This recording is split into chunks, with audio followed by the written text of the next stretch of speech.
guys, how's it going? Welcome back. So it is review time for the two-wheel drive Traxxas Slash. Now this is a brushed system, which is fine. It was only 300 bucks Canadian, so it was on sale too on top of that, which was really awesome, so saved a little more money. And I did buy myself a spare 12-turn Titan motor in the meantime, because we all know that eventually these 12 turns, they cook, you know. And so I do have a spare just in case, because yeah, that would suck just popping your motor and it's like, I can't run this now. Anyway, so it does come with a 7-cell 3000 milliamp NIM pack, which actually gives you some acceptable playtime considering the milliamps, and it's an NIM pack. You do get a wall charger. They put those back in the boxes finally. Thank you, Traxxas. You listened to all of us. Of course, your 2.4 gigahertz, just a standard TQ radio. No big deal there. No big, bells and whistles. Just basic function. Pull the trigger and go. Programmable ESC, of course, the XL5, so you can program it for standard mode, which is forward and reverse, full throttle power and fun. Or you can go to 50% power output, especially if younger kids are driving this and you don't want them to have too much speed, or they just can't control it, because you know how kids like to go full throttle, right? Like, so do I. We all do, right? So you can slow it down, which is nice, and it takes like 2 seconds to program that. Runs 2-cell only LiPo or 7-cell NIM pack, which is great. What else can I tell you about it? 100% waterproof. It is Traxxas after all. They have upgraded the servos in these. They now come with a 2075 servo. They used to be a 2056. Now, I don't remember or recall anywhere if the two-wheel drive Slashes ever came with bushings in the brushed versions, but this is full ball bearings, so if that is an upgrade, then that's another bonus yet. Because I know my Bandit, I bought it as a brushed version, and then did a crap load of upgrades to ball bearings and, brushless system, blah, blah, blah. But it's kind of nice that this actually has bearings right away, so that's great. Being that it's a Slash, it's durable, it's a time-proven machine. They must have sold a gazillion of these things, like one of my subs said. It's like, yeah, I would not doubt it, because it is a very durable machine. Even the body shells do last quite a while before you actually do smash the crap out of them. So that's actually good. But you can actually prevent some of that with some Gorilla Tape inside, which I'm going to be actually putting some into this one when I get a chance. But rear motor mount, of course, which is nice, so you can modify the mount for those of you who are modders, and you can add in like even a 50-tooth pinion if you can find one, if you wanted to do that. I'm actually going to throw a 37-tooth Robinson Racing one in there that I have. But I am going to try the 23-tooth pinion that came with it as an upgrade pinion. They do say actual speed on the box is 30+ miles per hour. Now that's more than likely with the 23-tooth pinion. Okay. Now with the stock pinion, I don't even know what it is. I'd have to read my book. But the motor runs like virtually ice cold, and that's kind of nice. And it doesn't have a boatload of speed, but it's still pretty speedy, and it's got plenty of torque, which is nice. Handles amazing on the dirt. I was actually really impressed.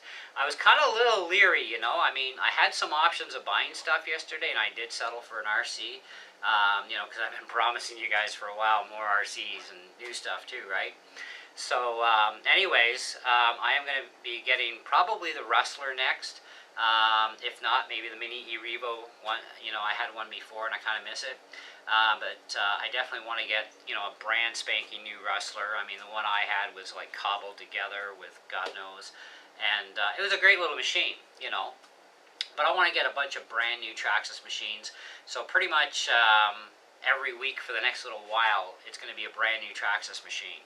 And then, of course, I'm going to take a break from that, save some money, and then buy hopefully some really nice 8-scale stuff.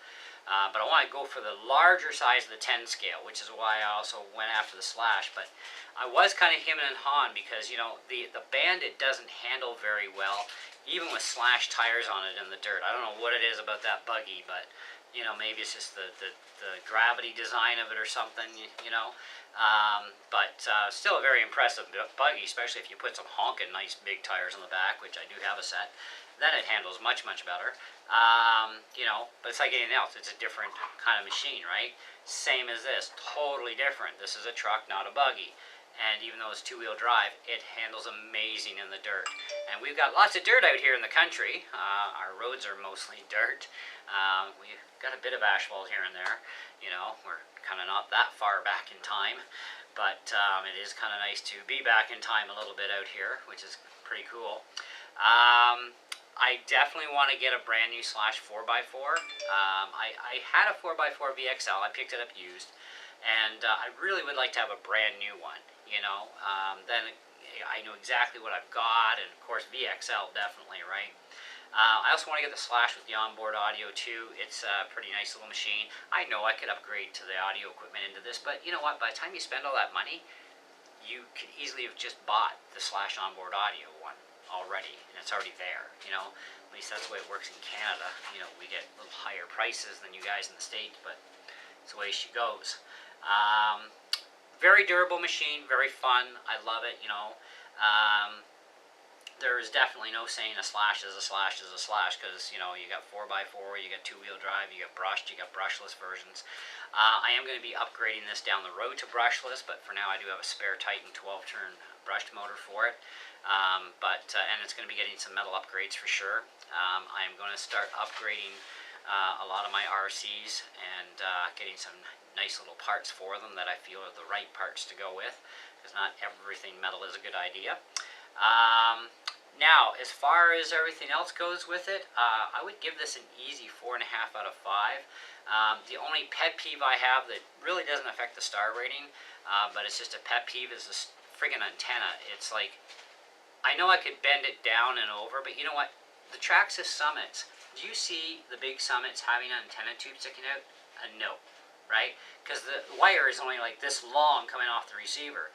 This one is like that, right? It's like, it's 2.4 gigahertz. Like, come on, Traxxas, smarten up.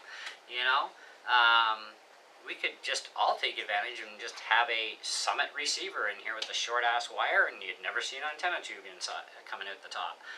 But I may fold it down because it does kind of give it a toyish look, which kind of, in some ways, kind of bothers me a little bit, especially if you're trying to do like, you know, scale type, you know, realism as best you can, of course, with an RC, right, for videos. The antenna kind of looks kind of a little dumb, right? But otherwise, yeah, that's pretty much about the only really bad thing I can really say about it, other than the fact that it ain't perfect and nothing ever is anyway. So hey, there you go. If you're looking for a Slash and you got a budget and you're not worried about four-wheel drive, well, get this one. It's two-wheel drive, rear end, of course. And it is pretty good and stable on the dirt, even with the stock tires. I was very impressed. It actually outperforms my Bandit, you know. Even when my Bandit was still just a brushed system, its ass end would break loose so easily on the gravel, where this one actually does much, much better. And, you know, so it's a lot more controllable. I kind of like that. I still like my Bandit, don't get me wrong. You know, it's a fun machine and all, but, you know, I'm really liking this Slash. You know, it's a really cool machine. And like I said, 1/10 scale, so it's got size to it. It's not a small little toy by any means. And, you know, just to give you a visual idea here, this is in my hand, you know. So if you want to look at arm length, bam, that's big. Okay, it's a nice big machine. The bigger the better, I always say, you know. And nothing wrong with some small stuff once in a while either. But, you know, and the suspension stock setup out of the box, even though there's no preload spacers on the front, it actually does really well. And they've only got one on each side, the thicker ones, on the rear. And it actually does nice, because it allows it some dig-in, so it's going to give you some traction, you know. And you've got some good body roll there, so that you don't, you know, just go all the time type of thing. You don't want your suspension too stiff, or the thing just spins donuts all day long, right? This will actually give you some traction. But I'm going to add a little bit of preload to the front for sure, and maybe just a hairball more to the back, and I think it'd just be, you know, perfect at that point. Lots of upgrades in mind for this thing, for sure. I should also mention, too, it does come with a Traxxas 2075 servo now. The brushed machines have always come with at least a 2056 servo, and a lot of the 2056s that I've come across, at least brand new ones or ones I've hauled out of machines already, they always had bushings in there instead of bearings like the 2075. And I've upgraded actually the 2056s to the ball bearings, and they were a lot smoother, a little bit quicker. You know, it doesn't give you any extra torque out of a 2056, but it definitely a lot smoother and quicker response with the bearings in there. And so it's kind of nice that they put the 2075 in there. That was actually a really good idea, because even my Bandit only came with a 2056, and they can tend to be a little bit on the weaker side and slower side, but I guess it depends on the size of your machine. But for a big machine, you need a 2075. You know, but yeah, great little machine, guys. I'm loving it so far. We're going to beat the hell out of this thing even more and more as time progresses, and of course, upgrades are definitely in its future. So anyways, that's all I got for you. If you have any questions, comments, feel free. There's the comment box down below.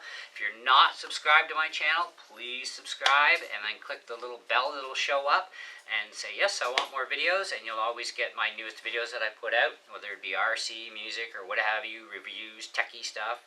Of course, everybody who knows me now knows that I do a variety of things on my channel, so I got tons of stuff for pretty much everybody out there, right? So anyways, thanks for watching, and we'll catch you on the next one.